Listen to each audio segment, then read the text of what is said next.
جو یوم سب ایام میں سب سے عظیم ہے، جمعہ کریم ہے، جمعہ کریم ہے، جمعہ کریم ہے، جمعہ۔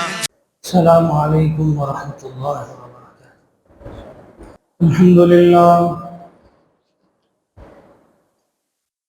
الحمدللہ وکفی والصلاة والسلام علی سید الرسل وخاتم الانبیاء،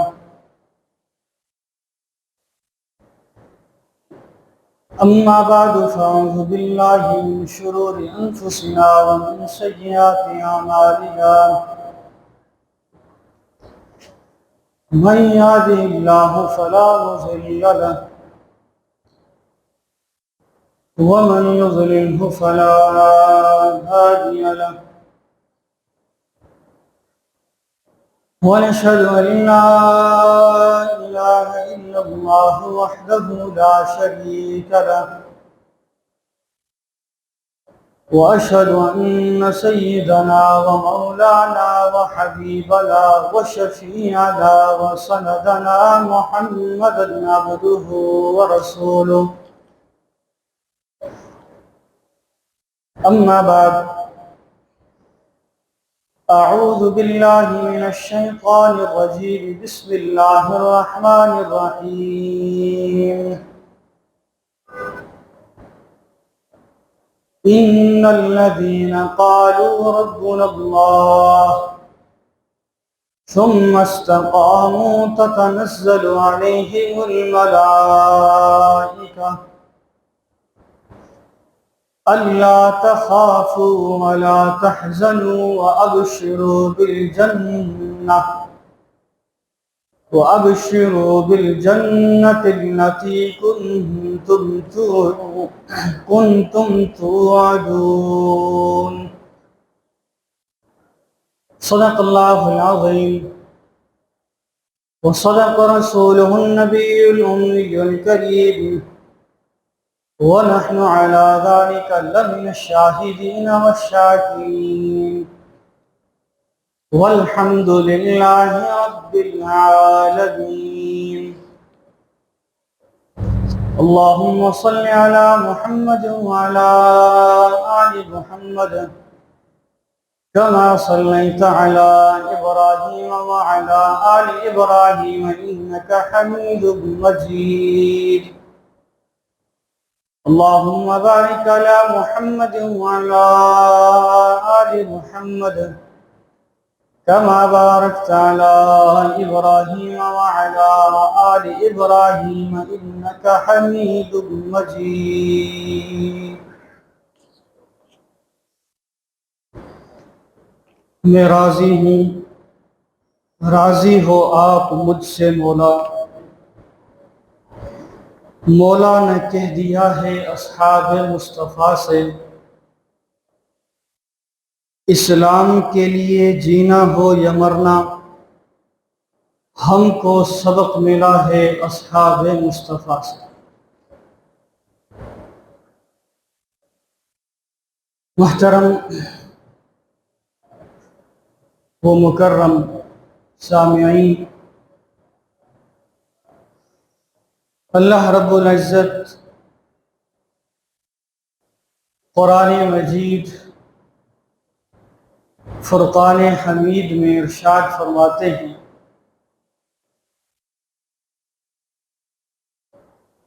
ان الذین قالوا ربنا اللہ ثم استقاموا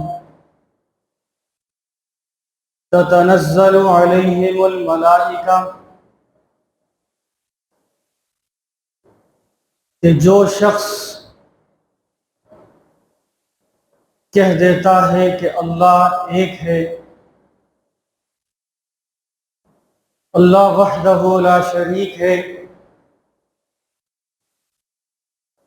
اللہ کے احکامات پر عمل کرتا ہے،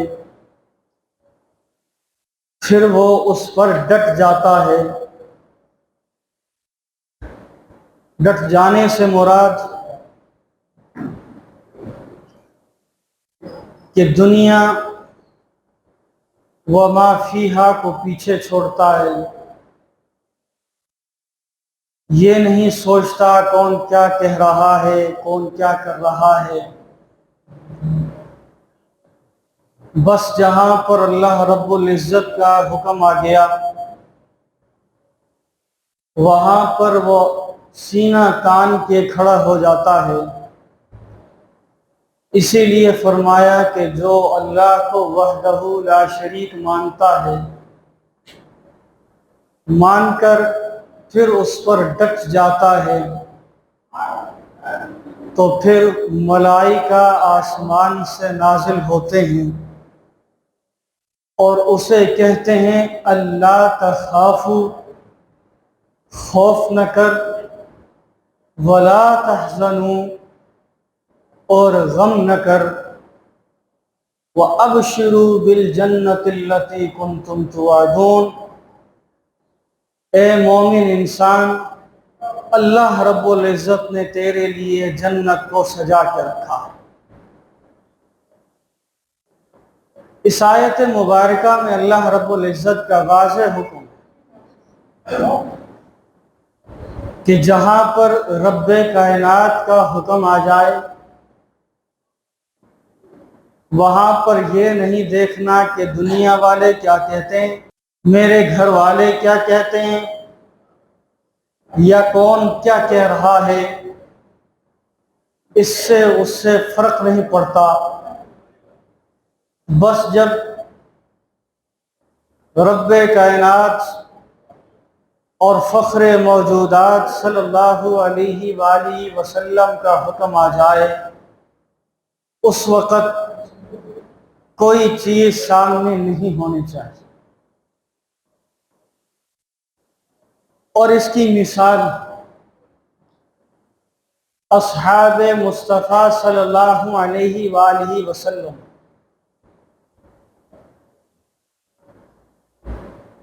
کہ کیسے انہوں نے اللہ رب العزت کے حکم کو مانا، کیسے انہوں نے نبی کریم صلی اللہ علیہ وآلہ وسلم کے حکم کی تعمیل کی۔ اس سے قبل، اسلام سے قبل، اصحاب مصطفیٰ صلی اللہ علیہ وآلہ وسلم کو کوئی نہیں جانتا تھا، لیکن جب اسلام میں داخل ہوئے، رب کے حکم کی تعمیل کی، فخر دو عالم صلی اللہ علیہ وآلہ وسلم پر جان نچھاور کی، تو یہ تھے تو زمین پر آسمان سے ان کے لیے اللہ رب العزت کی طرف سے سرٹیفکیٹ جاری ہوئے۔ اصحاب رسول صلی اللہ علیہ وآلہ وسلم وہ جماعت ہیں کہ جن کے لیے رب العالمین نے خود جنت کا سرٹیفکیٹ دیا۔ اصحاب رسول صلی اللہ علیہ وآلہ وسلم وہ جماعت ہے کہ جس کے لیے آسمان سے رب العالمین نے سلام بھیجا۔ یہ وہ جماعت ہے کہ جس نے نبی کریم صلی اللہ علیہ وآلہ وسلم کے احکامات کو سنا، چاہے گردن کٹ گئی پر اس سے منہ نہیں پھیرا۔ بس ایک دفعہ حکم آ گیا ایسا کرنا ہے، مجال ہے کہ ادھر سے ادھر ہو جائے، جس وقت جس لمحے فخر دو عالم صلی اللہ علیہ وسلم نے فرما دیا، بس اسی وقت ساتھ ہی عمل شروع ہو گیا۔ وہ یہ نہیں دیکھتے تھے کہ یہ حکم آیا ہے کہ گھر والے کیا کہیں گے، والد کیا کہے گا یا والدہ کیا کہے گی۔ جہاد کا حکم آ گیا، نہیں سوچا کہ گھر والے کیا ہیں، بس اللہ اور اس کے رسول کا حکم آ گیا، اب نکل پڑو۔ ایک صحابی رسول ہے، شادی ہوئی، پہلی رات ہے، بیوی کے پاس سوئے ہوئے، کانوں میں آواز پڑتی ہے کہ اگر کسی نے جنت کمانی ہو تو نبی کریم صلی اللہ علیہ وآلہ وسلم کے زیر قیادت قافلہ جہاد کے لیے جا رہا ہے، اللہ تم لوگوں کو پکار رہا ہے، جنت کمانی ہو تو آ جاؤ۔ آواز کانوں میں پڑتی ہے، اٹھتے ہیں اور چل پڑتے۔ بیوی نے کہا کہ میری بات سنو، کہا کہ جو کہنا ہے وہ کہہ دو۔ بیوی نے کہا کہ جناب میری طرف چہرہ تو کریں، میری طرف دیکھیں اور میری بات سنیں۔ قربان جاؤں اس صحابی پر، جواب دیا جو چہرہ رسول اللہ کی طرف ہو گیا ہے اب وہ تیری طرف نہیں بولوں۔ بیوی نے کہا کہ میں آپ کو روکنا نہیں چاہتی، میں آپ کو یہ نہیں کہوں گی کہ آپ آج شادی کی پہلی رات ہے، بلکہ میں آپ کو یہ کہنا چاہتی ہوں جا رہے ہو یا تو غازی بن کر آنا، یہ شہادت کا تاج رکھ کر آنا۔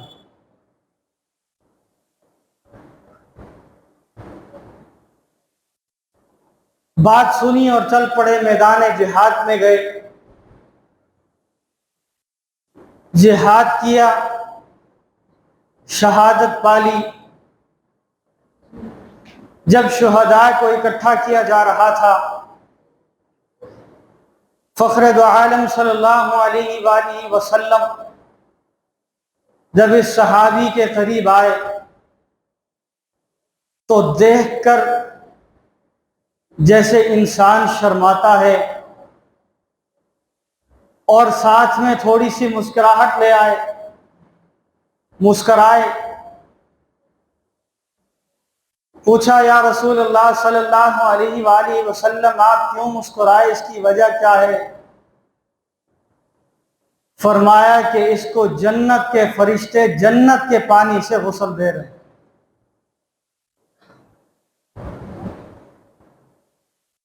وجہ کیا ہے پوچھا گیا تو پتہ چلا کہ بیوی کے پاس پہلی رات تھی، اللہ کا حکم جب سنا، رسول اللہ کا حکم جب سنا تو انہیں اس حکم کے بعد غسل کرنا یاد نہ رہا، تو اسی لیے یہ اسی حالت میں آ گئے تھے۔ اب شہادت پالی ہے، اللہ رب العزت نے حکم دیا ہے کہ اس کو جنت کے پانی سے غسل دیا جائے۔ بات جب گھر والی کو معلوم ہوا تو انہوں نے یہ الفاظ دوبارہ کہے، پوچھا کہ آپ کو شوہر پسند نہیں تھا، آپ نے یہ الفاظ استعمال کیے کہ واپس مت آنا، تو وہ بھی نبی کی صحابیہ تھی، کہنے لگی کہ لوگوں میں نے سنا ہے کہ قیامت کے دن پکارا جائے گا، شہید کی ماں کو بلایا جائے، شہید کے والد کو بلایا جائے، اس طرح کر کے آواز دی جائے گی۔ میرے دل میں یہ خیال آیا ایک رات کی دلہن ہوں تو میں یہ چاہتی ہوں کل قیامت کے دن محشر میں یہ کہا جائے کہ ایک رات کی شہید کی بیوہ کو بلایا جائے۔ یہ آواز وہاں لگنی چاہیے، اسی لیے کہا کہ جس جذبے سے جا رہے ہو واپس آنے کی تمنا مت کرنا۔ یہ ہے وہ عشق۔ بس جب رسول اللہ صلی اللہ علیہ وآلہ وسلم کا حکم کان میں آ گیا، معلوم ہو گیا، بس اب کسی چیز کی پرواہ نہیں ہے، کوئی جو سوچتا ہے سوچتا رہے، چاہے ایک دن کی بیوی کیوں نہ ہو، نہیں بس ختم، چلا گیا۔ حضرت سعید بن جبیر حجاج بن یوسف کی عدالت میں حاضر ہوئے۔ حجاج نے پوچھا کہ اے جبیر، تم میرے خلاف بات کرتے ہو؟ فرمایا کرتا تھا، کرتا ہوں، کرتا رہوں گا۔ تو ظالم ہے، تو جابر ہے، تیری تلوار سے ناحق کا خون گرتا ہے، تیری مخالفت کرتا ہوں، تیرے سامنے کھڑے ہو کر تجھے کہہ رہا ہوں تو ظالم ہے۔ حجاج کو غصہ آیا، کہا کہ سعید بن جبیر کو موت کی سزا دے دی جائے۔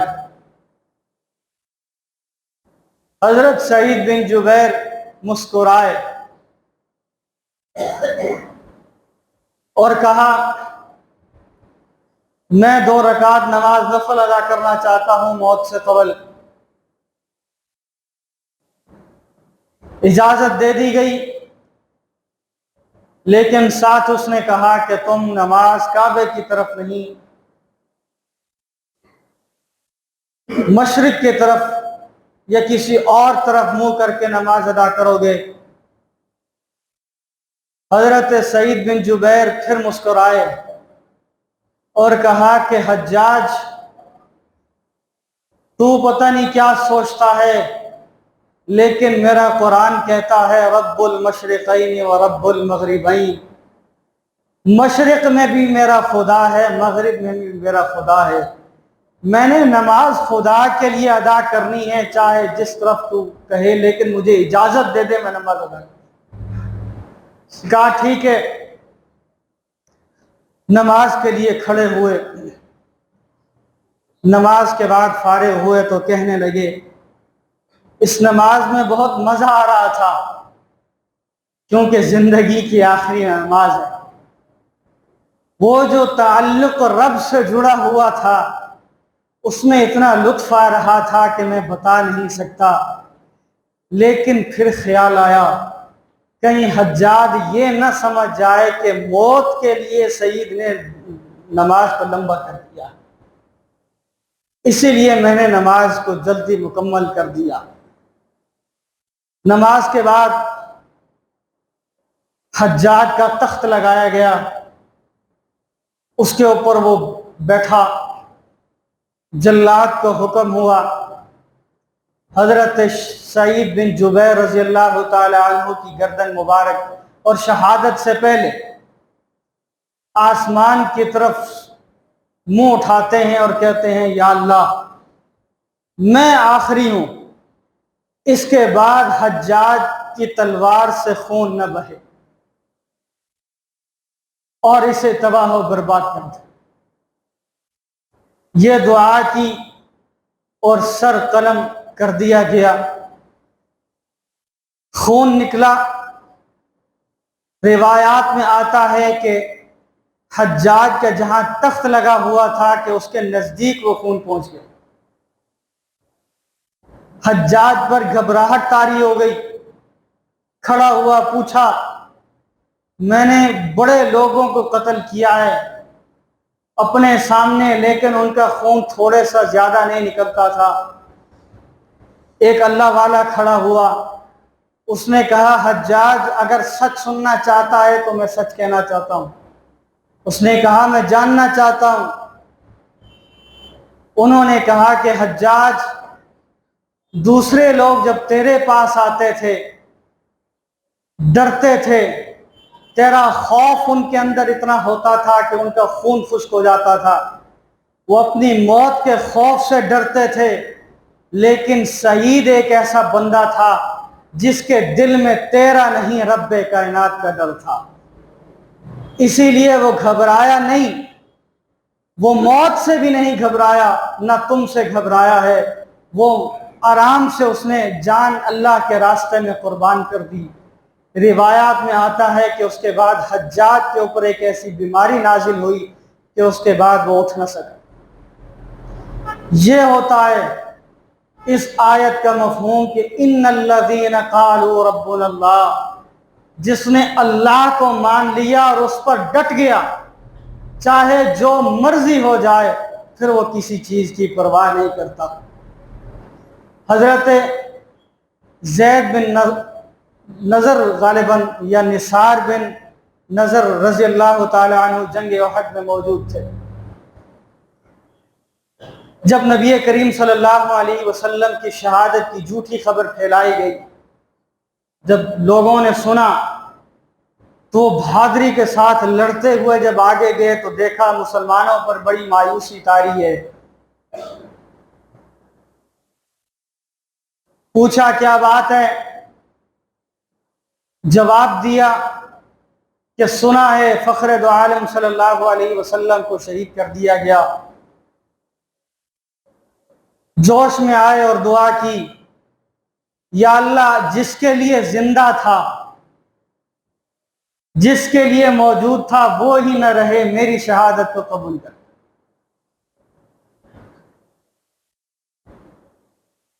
لڑتے لڑتے دوبارہ تلوار اٹھائی، دشمن کی صفوں میں گھس گئے، لڑتے لڑتے شہید ہو گئے۔ جب بعد میں نبی کریم صلی اللہ علیہ وآلہ وسلم نے شہدائے احد کو اکٹھا کیا تو ان صحابی کی میت مبارک جب سامنے آئی تو اتنے زخم تھے کہ گنے گئے تو جسم پر تقریباً 80 کے قریب تلوار اور نیزوں کے نشانات موجود تھے۔ اس خبر کے بعد ایک صحابیہ کو معلوم ہوا، جنگ احد کی طرف آنے لگی، راستے میں ایک سوار ملا، سے پوچھا کیا واقعی نبی کریم صلی اللہ علیہ وآلہ وسلم شہید ہو گئے؟ کہا اس بارے میں علم نہیں، لیکن ہاں تیرا بیٹا شہید ہو گیا۔ پھر آگے چل پڑی، ایک اور صحابی سے ملاقات ہوئی، پوچھا نبی کریم صلی اللہ علیہ وسلم خیریت سے ہیں؟ اس نے کہا اس کا علم نہیں، لیکن ہاں تمہارا شوہر شہادت پا گیا ہے۔ پھر آگے بڑھی، ایک اور صحابی سے پوچھا نبی کریم صلی اللہ علیہ وسلم خیریت سے ہیں کہ نہیں ہیں؟ اس نے کہا کہ خبر تو سنی ہے لیکن اس کا علم نہیں، ابھی ہم یہاں ہیں، لیکن ہاں تمہارے والد شہادت پا چکے ہیں۔ پہلے نے خبر دی بیٹا شہادت پا گیا، دوسرے نے خبر دی خاوند شہادت پا گیا، تیسرے نے خبر دی والد شہادت پا گیا، لیکن اس کے باوجود ان کے اوپر کوئی اثر نہیں ہوا۔ آگے چلی تو ایک اور صحابی نے پوچھا، ایک اور صحابی سے پوچھا کیا آقا نامدار صلی اللہ علیہ وآلہ وسلم ٹھیک ہیں؟ اس نے کہا جی ہاں ٹھیک ہیں، ابھی فلاں جگہ پر موجود تھے، ان کی زیارت کر کے آ رہا ہوں۔ اونٹ پر بیٹھی اور اونٹ کو دوڑا دیا۔ جب نبی کریم صلی اللہ علیہ وسلم کے قریب پہنچی، جب نبی کریم صلی اللہ علیہ وآلہ وسلم کی زیارت کی، زیارت کرنے کے بعد کہنے لگی کہ نبی کریم صلی اللہ علیہ وسلم کی زیارت کے بعد ہر مصیبت چھوٹی لگنا شروع ہو جاتی۔ مطلب کیا تھا کہ بھائی بیٹا خاوند، بیٹا خاوند اور شوہر قریبی رشتے ہیں، بہت زیادہ قریبی رشتے ہیں، ان کی شہادت ملی پر سب صبر کرتی رہے۔ صبر کرتے ہوئے آگے چلتی رہیں۔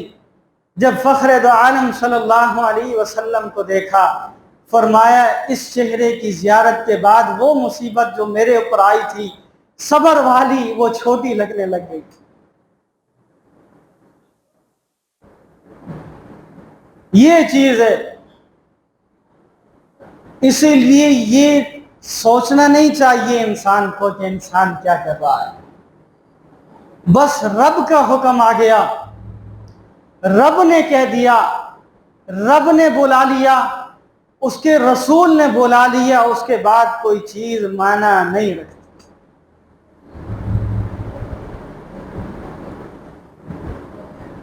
ایک صحابی رسول صلی اللہ علیہ وسلم نے بڑی زبردست قسم کی تلاوت کیا کرتے تھے، بڑے خوبصورت انداز میں، اتنی خوبصورت انداز میں وہ تلاوت کرتے تھے کہ خود نبی کریم صلی اللہ علیہ وسلم فرمایا کرتے تھے کہ مجھے تلاوت قرآن سناؤ، مجھے مزہ آتا ہے۔ کچھ لوگ آئے، کہا حضرت ہم اسلام کی دعوت و تبلیغ کے لیے کچھ لوگ چاہیے۔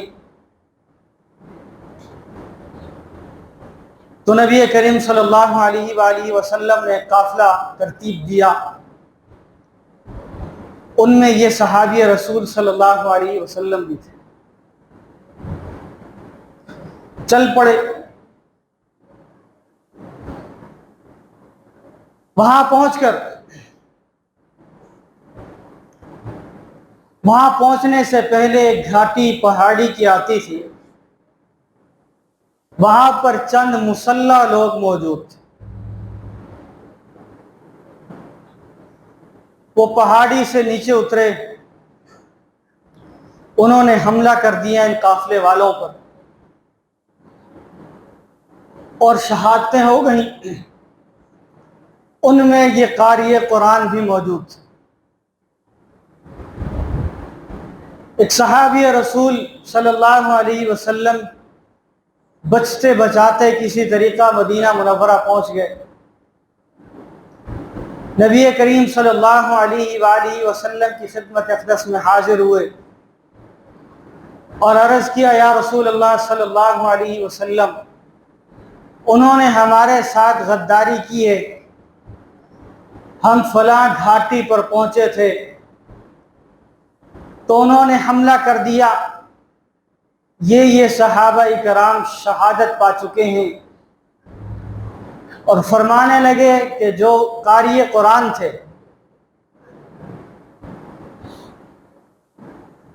جب ان کو شہید کیا گیا، شہادت کے بعد کفار نے کہا کہ ان کی گردن جسم سے الگ کی جائے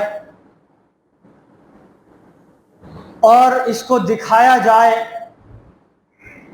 یہ ایک واحد ایسا شخص تھا کہ جب یہ قرآن پڑھا کرتا تھا ہمارے لوگ مسلمان ہو جایا کرتے تھے، تو ہم اس کو واپس لے جاتے ہیں اور دکھاتے ہیں،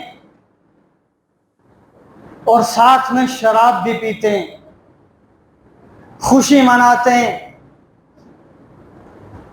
فرمانے لگے، یا رسول اللہ صلی اللہ علیہ وسلم، جب وہ اس صحابی کی میت کے قریب آنے لگے تو اللہ کا کرنا ایسا ہوا کہ ان کی میت آسمان کی طرف اٹھنا شروع ہو گئی۔ نبی کریم صلی اللہ علیہ وآلہ وسلم نے فرمایا کہ گھبراؤ مت،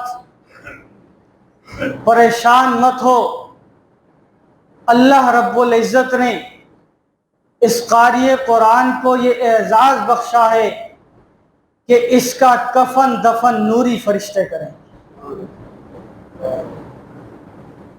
تمام کام اللہ رب العزت نے نوری فرشتوں کے ذمہ لگا دیا ہے۔ یہ ہوتی ہے چیز، یہ ہوتا ہے عشق، جان دے دی۔ اور بعض روایات میں یہ بھی آتا ہے کہ جس نے سب سے پہلے حضرت کے پیٹ میں نیزہ مارا تھا، وہ کہتا ہے کہ میں نے بہت سے لوگوں کو جنگ کے دوران مارا ہے۔ کوئی عجیب آواز نکال رہا ہوتا تھا، کوئی کیا کر رہا ہوتا تھا، لیکن یہ واحد بندہ ہے، جب میں نے اس کے پیٹ میں زہر والا نیزہ مارا تو اس کی زبان سے یہ نکلا، فزت برب الکعبہ، رب کعبہ کی قسم میں کامیاب ہو گیا، میں کامیابی کی طرف چلا گیا۔ اسی لیے یہ اصحاب رسول صلی اللہ علیہ وسلم ایک عظیم جماعت ہیں ہمارے لیے۔ جب ان پر بات کرے تو سوچ سمجھ کر بات کرے، جنہیں رب خود کہہ رہا ہو کہ میں ان سے راضی ہوں۔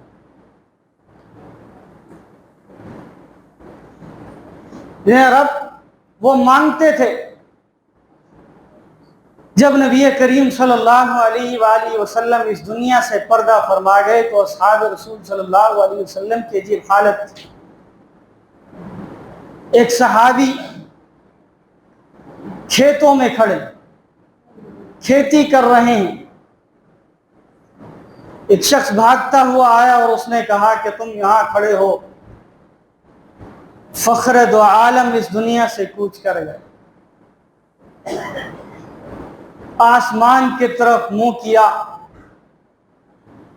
اور کہا کہ یا اللہ سننے کی طاقت بھی چھین لے، دیکھنے کی طاقت بھی چھین لے۔ صحابی جس نے خبر دی اس نے سوال کر لیا کہ یہ کیا بات ہو گئی کہ سننے کی طاقت بھی چھیننے کی دعا کر رہے ہو اور آنکھوں کی بینائی سے بھی محروم ہونے کی دعا کر رہے ہو؟ انہوں نے جواب دیا کہ اے دیوانے تمہیں کیا معلوم میں نے کس وجہ سے دعا کی ہے؟ یہ آنکھیں تھی فخر دو عالم کے چہرے کو دیکھنے کے لیے، اب وہ نہیں رہی تو ان آنکھوں میں بینائی کا کیا کام؟ یہ کان تھے نبی کریم صلی اللہ علیہ وآلہ وسلم کی آواز سننے کے لیے، اب وہ ہی نہیں رہے تو ان کانوں کا کیا فائدہ؟ حضرت بلال حبشی رضی اللہ تعالی عنہ تشریف لے گئے وفات کے بعد ملک شام کی طرف۔ ایک دن خواب میں زیارت ہوئی، اے بلال بڑے دور چلے گئے ہو، واپس تشریف لائے۔ مدینہ میں جب معلوم ہوا بلال واپس آ رہا ہے تو لوگوں کو نبی کریم صلی اللہ علیہ وسلم کی زمانے کی وہ آذان یاد آ گئے، لوگ دھاڑے مار مار کر رونے لگے۔ تشریف لائے، کہا کہ حضرت آذان دیجئے جس طرح نبی کریم صلی اللہ علیہ وسلم کی دور میں دیا کرتے تھے۔ کہا کہ مجھے ہمت نہیں۔ جلیل القدر اصحاب نے کہا انکار کر دیا۔ پھر حضرات حسنین کریمین رضوان اللہ تعالی علیہم اجمعین کی خدمت میں حاضر ہوئے، کہا کہ آپ نواسہ رسول صلی اللہ علیہ وسلم ہیں، ممکن ہے کہ آپ کی بات حضرت بلال حبشی رضی اللہ تعالی عنہ مان جائیں، آپ درخواست کر کے دیکھ لیجیے۔ حضرت حسن اور حضرت حسین رضی اللہ تعالی عنہما تشریف لائے اور حضرت بلال رضی اللہ تعالی عنہ سے کہا کہ اے بلال وہ آذان سنا دیجئے جو ہمارے نانا جان کے ہوتے ہوئے سنایا کرتے تھے۔ حضرت بلال کی چیخ نکل گئی، فرمایا کہ اے حسن کوئی اور ہوتا تو میں انکار کر دیتا، پر تمہاری شکل رسول اللہ سے ملتی ہے، تم نواسہ رسول ہو، اس لیے انکار نہیں کروں گا، میں آذان دوں گا۔ کھڑے ہو گئے، آذان دینا شروع کی۔ جب اشہد ان محمد رسول اللہ صلی اللہ علیہ وسلم پر پہنچے اور آگے حی علی الصلاۃ کہا تو غش کھا کر گر گئے۔ ہوش آئی تو پوچھا کہ اے بلال غش کھا کر کیوں گرے تھے؟ فرمانے لگے کہ اے مدینہ کے لوگوں، جب فخر دو عالم صلی اللہ علیہ وآلہ وسلم کی حیات طیبہ میں اذان دیتا تھا، جب حی علی الصلاۃ یا اشہد ان محمد رسول اللہ کہتا تھا، ان دونوں میں سے کسی ایک پر نبی کی مسجد میں زیارت ہو جایا کرتی تھی۔ آج جب میں نے یہ الفاظ ادا کیے اور مسجد کے اس کونے کی طرف دیکھا جہاں پر فخر دو عالم نظر آتے تھے، آج مجھے نظر نہیں آئے، اس لیے بے ہوش ہو کر گر پڑا۔ اب مجھ میں ہمت نہیں ہے، کیونکہ جب بھی کوئی کام کرتا تھا آواز آتی تھی بلال ادھر آؤ، بلال بات سنو، بلال آذان دو۔ آج جب مدینہ میں آیا ہوں اس آواز کو ترس گیا ہوں، اے مدینہ والوں مجھے اجازت دو، میں واپس شام جانا چاہتا ہوں۔ یہ میرے نبی کے صحابہ تھے، کچھ نہیں سوچتے تھے، جنہوں نے اپنے آپ کو رب العالمین کے سپرد کر دیا، جنہوں نے ہم وقت نبی کریم صلی اللہ علیہ وسلم کی خدمت میں ہمیشہ رہے، چاہے سامنے سپر پاور طاقت کیوں نہ ہوتی، لیکن جہاں پر نبی کی سنت کی بات آتی تو کچھ نہیں کیا کرتے تھے۔ ایک بادشاہ کا دربار ہے، اس وقت کا سپر پاور ہے، اس سے مذاکرات ہو رہے ہیں، دسترخوان بچھا ہوا ہے، کھانا تناول کر رہے ہیں، بادشاہ بھی سامنے بیٹھے ہیں، بڑے بڑے وزیر سامنے بیٹھے ہیں۔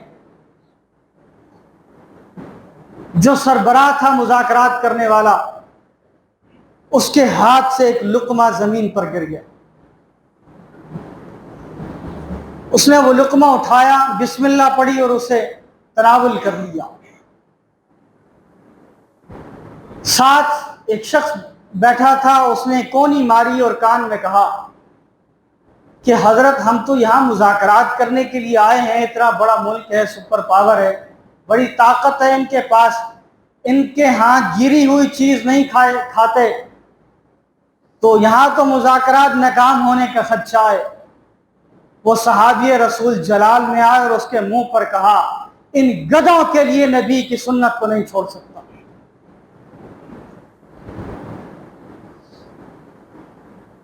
باہر نکلے تو ایک ٹوٹی ہوئی تلوار ہے، اس نے بڑے حیران ہو کر دربان نے پوچھا، کیا اسی تلوار سے تم جہاد کرتے ہو؟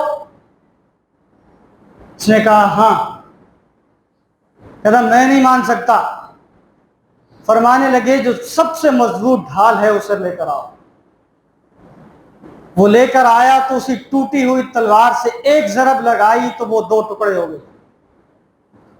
پھر فرمانے لگے کہ دیکھو تمہارے نزدیک یہ ٹوٹی ہوئی تلوار لڑتی ہے، لیکن تم نے یہ نہیں دیکھا یہ ہاتھ کس کا ہے اور اس ہاتھ کے پیچھے دعا کس کی ہے۔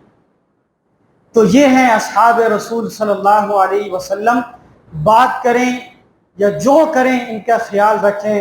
اللہ رب العزت سے دعا ہے کہ اللہ رب العزت ہم سب کو اصحاب محمد صلی اللہ علیہ وسلم کے نقش قدم پر چلنے کی توفیق نصیب فرمائے۔